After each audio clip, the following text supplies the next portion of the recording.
Hello, it's Uncle T. Now then, the car went in, as you'll see from the videos that will follow, for its update. This update is so that it can use updates over the air and get updates over the air, as opposed to having to take them into your dealership to update it. So the over-the-air update is what it went in for. Now, it's not going to be the update from version 2.3 to version 3. You may have that, but the update does take at least a day to get the update sorted out. So in a way, it's an update to an update. So what you're getting is an update from 2.3 to 2.4. However, our car did not get the system information that says it's got 2.4. It still says 2.3, but in the next screen I'll show you the important bit that you have to look for to notice whether it's had the update and whether the update is taken. Irrelevant of what it says, the version number is. You may still get 2.3. Some cars do this. Our car did this. So it still says 2.3. It will update.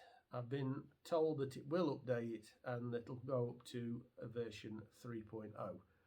And I just thought I'd let you know this valuable piece of information. It's very important that you know this because, like I did, a lot of people are going to look at the screen and go, but it's only got 2.3 on the screen. And yes, it has. But the bit I've ringed in the next section, you will see two pictures that are taken, the before and the after, and they'll show you the differences.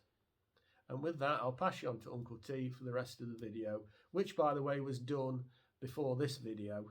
So if there's any bits in it that don't make sense, you'll know why after this explanation.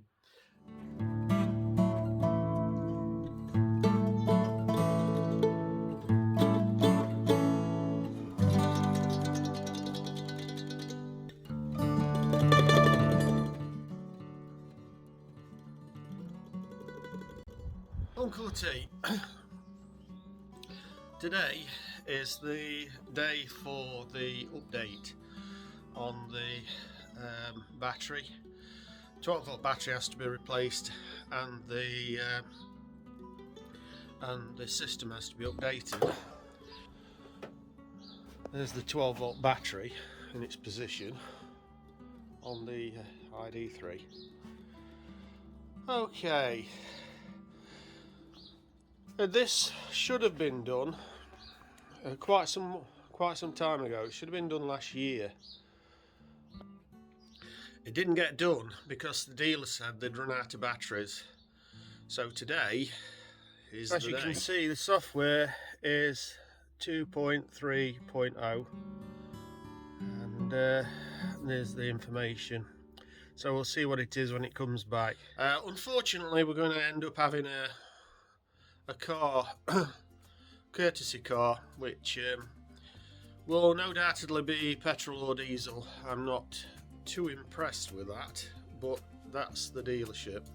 The dealers have told us, because we said, well, why don't we not bother with a courtesy car, have a walk down Mansfield, but the dealers have told us that it may take 2 days.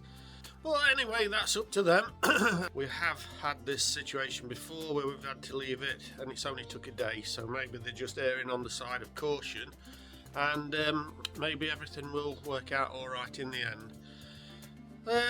Right, so when we get the other car back, I will report back, and I'll also report back on how things are going and what the update's all about. Well, we're back at the dealership. We'll see how we get on from here.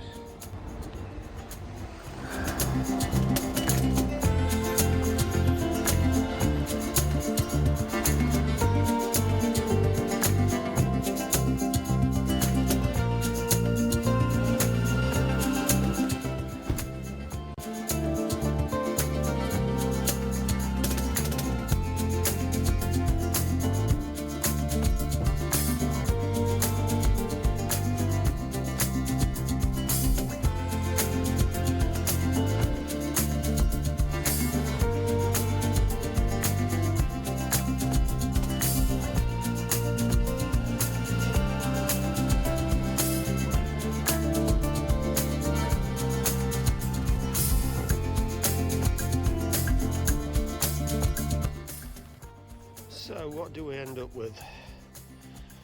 Well, a Golf. And it's a petrol one.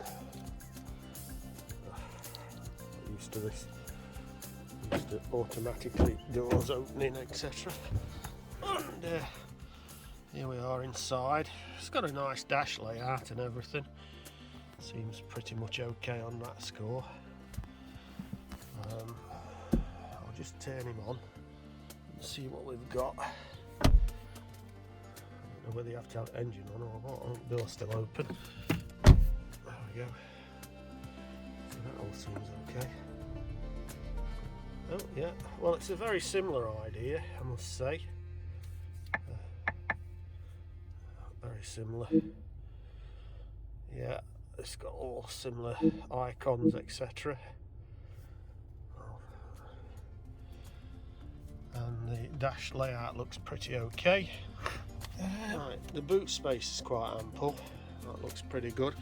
And it's got the little flap there, which is forgetting all your. It's a ski flap. Well, as people will know, I don't use it for skis, but put that back. There seems to be a fair amount of room in the back. Looks like a fair amount of headroom as well. So it's pretty good for that. On that respect, there's an actual under the boot panel that looks like it comes off, very similar to ours. Similar idea, and all this is very similar. The only thing that's different is it's got a petrol engine in it. Yeah, I've come to the conclusion, for an ID driver, this thing is lethal. Somehow I seem to be able to bang my leg on it when I get in. I have no idea what the hell's going on with that for a design. It's crazy. It really needed to be just a bit straighter there. Let's see what it looks like.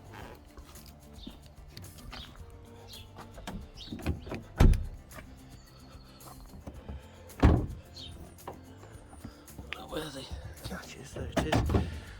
Oh, come on. Oh, keep. I can't quite get it. That's it. Right. Well, a petrol engine. I can tell you something, driving this thing back, it's like going back into the steam era. Especially after having automatic and the ID3 and not having to have any gear changes, etc. This is just feels so primitive. The electronics part of it looks pretty good. Oh well, and that's that.